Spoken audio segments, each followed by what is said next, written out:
This episode is brought to you by Netflix. 3 couples, 4 vacations, a lot to unpack. Watch The 4 Seasons, a new series starring comedy favorites Tina Fey, Steve Carell, Will Forte, Coleman Domingo, and more in a hilarious and heartfelt love letter to long-term relationships. Based on the original Alan Alda film. Watch The 4 Seasons, May 1st, only on Netflix. This episode is brought to you by Shopify. Upgrade your business with Shopify, home of the #1 checkout on the planet. Shop Pay boosts conversions up to 50%, meaning fewer carts going abandoned and more sales going cha-ching. So if you're into growing your business, get a commerce platform that's ready to sell wherever your customers are. Visit shopify.com to upgrade your selling today.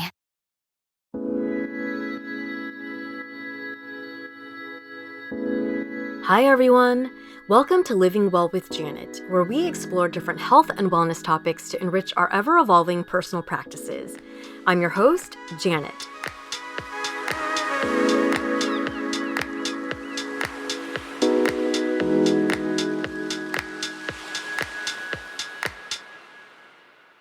Today's episode is about a subject that I struggle with a lot. It is one of the core tenets of health, a basic and primary part of wellness. Critical even. Ever since I was young, I have had challenges with sleep. Now don't get me wrong, it's not every night. I definitely have periods where I sleep quite well, but for the most part, I have a really hard time achieving consistent, solid sleep. Now, there are so many aspects to healthy sleep. There's falling asleep, staying asleep, a wind-down routine, a wake-up routine, total number of hours of sleep versus quality or number of deep sleep cycles, etc., etc. But the place that I always end up back at when it comes to sleep is bedtime. And the voice I always hear in my head is my mother's urging, Janet, don't stay up so late. You'll ruin your health. Early to bed, early to rise. The early bird gets the worm. But from a young age, I have always been a natural night owl. And I have tried to shift my schedule around many times, with moments of success, but it always seems to come back to the same pattern eventually. When I was young, it was always a struggle to get up for school, and a lot of my first couple of jobs had early morning meetings. I did adjust during these periods in my life, but like I said, it felt like it was against my nature.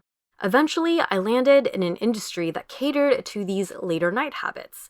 As a UX designer in technology, many of my teams would start work around 10 a.m., a little later in the day, and this is because many of them, like me, like to work at night. So then I thought, okay, well, maybe some people are just natural night owls, and maybe it's okay to just embrace my natural nature. But recently, while setting some New Year goals, and also with a new partner who gets up at 6 a.m. for work calls, I decided that it was time to revisit this realm of health again. Does the early bird really catch the worm? Is being a night owl really so bad? Or maybe it doesn't matter when you sleep as long as you get the proper amount. I did a little research and I found some interesting takeaways. Firstly, studies show that night owls and those who wake up later actually are smarter and more creative than their early rising counterparts. Okay, so maybe being a night owl isn't such a bad thing after all. But then I found that night owls may be at higher risk for type 2 diabetes and heart disease. In this particular study, night owls were more sedentary, had lower aerobic fitness levels, and burned less fat at rest and while active than early birds. Okay, well that sounds kind of bad. Being a night owl can actually really negatively affect your physical health. And then I read an article that described how early birds tend to find society more accommodating than night owls. And this makes sense. I think if you think about our society, we really function in a world that is kind of catered to early risers. And because early risers generally will have easier time adjusting to these schedules, they will have a higher chance of being successful and happy in the workplace and, just operating in day-to-day society. And that one I found interesting because it's not so much an effect on your physical health. It's saying that being a night owl can actually impact how well you adjust to social patterns and impact your emotional and mental well-being. But then I hit a point in my research that really shifted the way that I looked at everything. According to clinical psychologist Michael J. Brew, PhD, who specializes in sleep and sleep disorders, there are actually 4 unique sleep chronotypes. First, what is a chronotype? A chronotype is your body's natural inclination to be awake or asleep at certain times of day and is based on your genetics, age, and gender. Each chronotype has different ideal sleep-wake schedules according to their different internal clocks. Based on his analysis, it's not about one chronotype being better than another, but rather learning about ways to best work with your natural biological clock to achieve good sleep habits. Once you figure out your chronotype, you can figure out how to work with your body versus against it. I found that to be incredibly interesting. So what are these 4 chronotypes? You can go to sleepdoctor.com and take a quiz to figure out which of these 4 you are. I'll also link the quiz in the show notes. The first type is the lion, which is the traditional early bird. Early to bed, early to rise. That's a good way to summarize this chronotype. People who are lions tend to wake up early in the morning and are most productive in the hours before noon. They're at their best when they can immediately get started with their day's to-do list and get things done sooner rather than later. After finishing their day and winding down in the early evening, lions tend to fall asleep early, usually by 9 or 10 p.m. Okay, I'm definitely not a lion. The next type is the wolf, or what we would traditionally know as maybe the night owl. Now, the wolf takes up about 15 to 20% of society. And going back to the lion, they also take up about 15 to 20% of society. Odds are we all know someone who is not a morning person. Yep, that's me. These people almost certainly have the wolf chronotype. People of this type are most energetic, waking up later in the day. They are most productive between noon and 4 p.m. and also get boosts of energy during the evening. Okay. That sounds more fitting like me. There are 2 more types that this theory covers. The first is the bear, which is actually the most common chronotype. About 55% of people fall under the category of a bear. People with this intermediate chronotype are generally most productive before noon and begin feeling declines in energy in the late afternoon, and they begin winding down for sleep in the early evening. The sleep-wake cycle of bears is very much aligned with the sun, so it is most natural for them to rise and set with the sun as well. The fourth type, which is only about 10% of society, is the dolphin. Now, of all the chronotypes, the dolphin is the hardest to create a set schedule around, since people of this type tend to have trouble finding a sleep schedule that works for them. Dolphins tend to be very intelligent, but also high-strung, sensitive sleepers who are often easily disturbed by noise or light. A dolphin's fragmented sleep patterns often overlap with symptoms of insomnia, which may or may not be indicative of the disorder itself.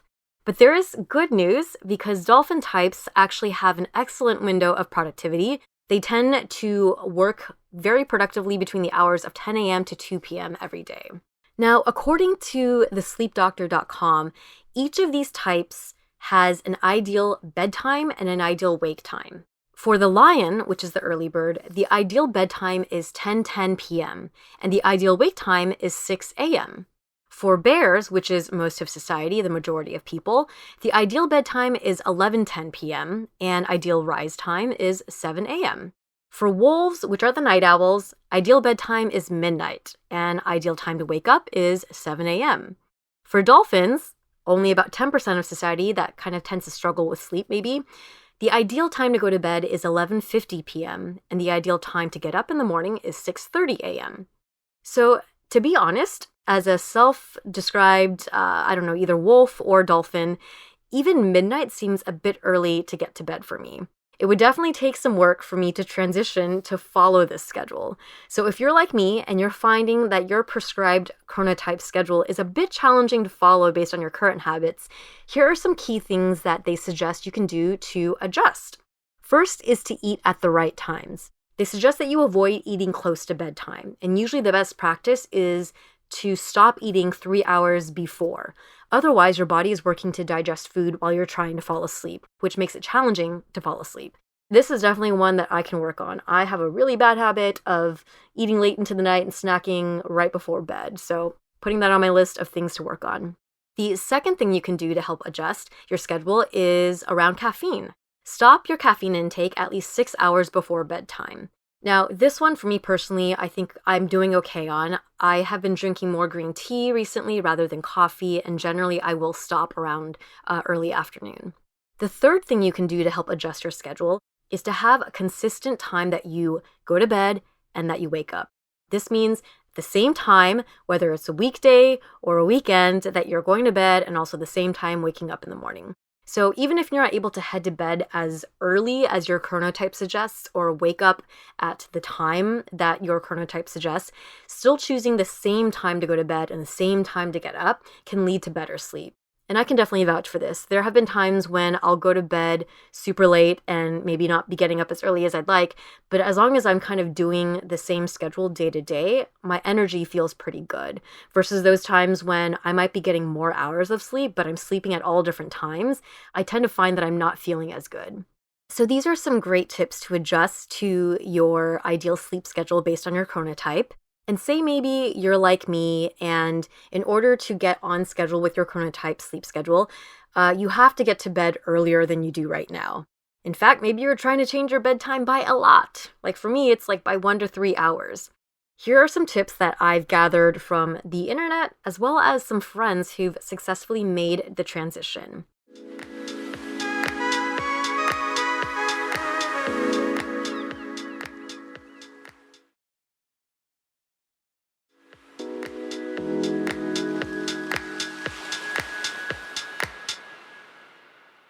So one of the first tips I found around getting to bed earlier is to adjust by small time increments. Shift your bedtime 15 minutes earlier each night consecutively until you hit the ideal bedtime.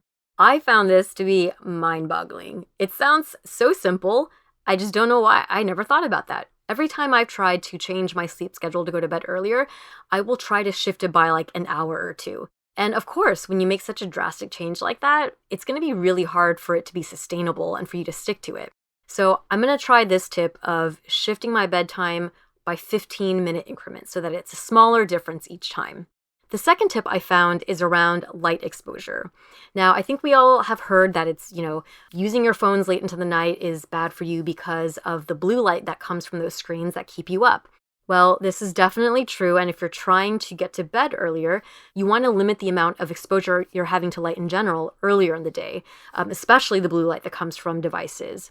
The third tip I found, which is nice, and I definitely plan on trying, is before going to bed, think of something the next day that you want to get up for.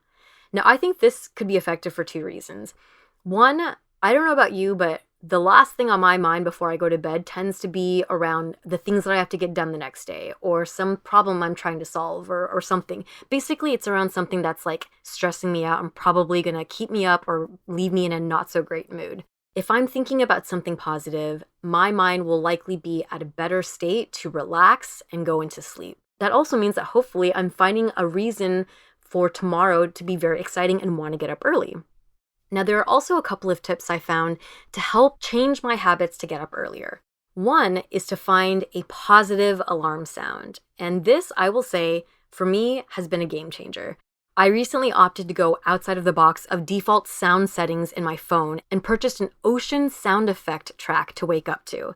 Now, this has definitely made my mornings and my wake-up experience all a lot less jarring and a lot more pleasant. Secondly, before we talked about turning down the lights to get to bed, but you can also turn on the lights to assist in waking up. According to Dr. Phyllis Z., director of the Center for Circadian and Sleep Medicine at Northwestern University Feinberg School of Medicine in Illinois, light in the morning changes the oscillation of your circadian clock genes at both a cellular and molecular level. You're also training all your rhythms, whether it's sleep, blood pressure, heart rate, or your cortisol rhythm, to be earlier. Now, they recommend natural sunlight as best, but if that's not possible, you can also use artificial light, best if it's along the blue spectrum. Now, this tip is actually one that my boyfriend shared with me. He is naturally a night owl, but had to adjust his sleep schedule to accommodate for early morning work meetings. He bought these light bulbs where you can set a time that they will automatically turn on during the day. For him, he found that, setting his alarm, but then also setting the lights to automatically turn on at a certain time would be effective in helping him wake up. I sleep with an eye mask, so this is not always effective for me, but I do often find that my eye mask comes off during sleep, and then in the morning, the light coming on does kind of help assist in me waking up. Now, this third tip is one that I found quite clever. It's a bit of an evolution on one that I've already heard about, which is to put your phone or your alarm source away from your bed so you have to get out of bed to turn it off. Well, a way to do this even more cleverly is to put your phone or that alarm source close to the first step of your morning routine. That way, not only are you already out of bed, but you're already so close to the next thing to do so that it's easier to just get your day started versus going back to bed. So those are some tips that I'm personally going to be trying to adjust to my Chronotype suggested sleep schedule. I'm curious for those of you out there, if you have other tips to, get to bed earlier or wake up earlier, or if you try any of these, let me know how they go for you in the comments. Before we wrap this episode, there were a couple of other things about chronotypes that I wanted to share with you. Firstly, it's completely possible and actually quite common to be in between chronotypes or a hybrid of them. Bear types, which are actually the most common type, are more likely to be a hybrid and share lion traits or wolf traits or dolphin traits. So if you take the quiz and you feel like you're not fitting exactly in one of the four, just know that you could be some combination. Also, it's very common to transition from one chronotype to another. For example, as night owls age, they tend to turn into early birds. And this is a common transition that I can actually say I've heard anecdotally from a couple of my friends who are night owls, including my own dad, who is a night owl and shared with me that as he, reached a certain age, his sleep schedule kind of shifted a bit.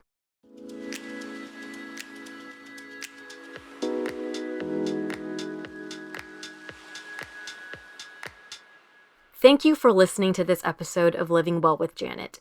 No matter your relationship with sleep, whether you doze off easily every night, are one of those types who seem to only need 5 hours every night, or struggle with consistent sleep like me, I hope you found this episode at least interesting and learned something new that you plan to try out in your own personal sleep routine.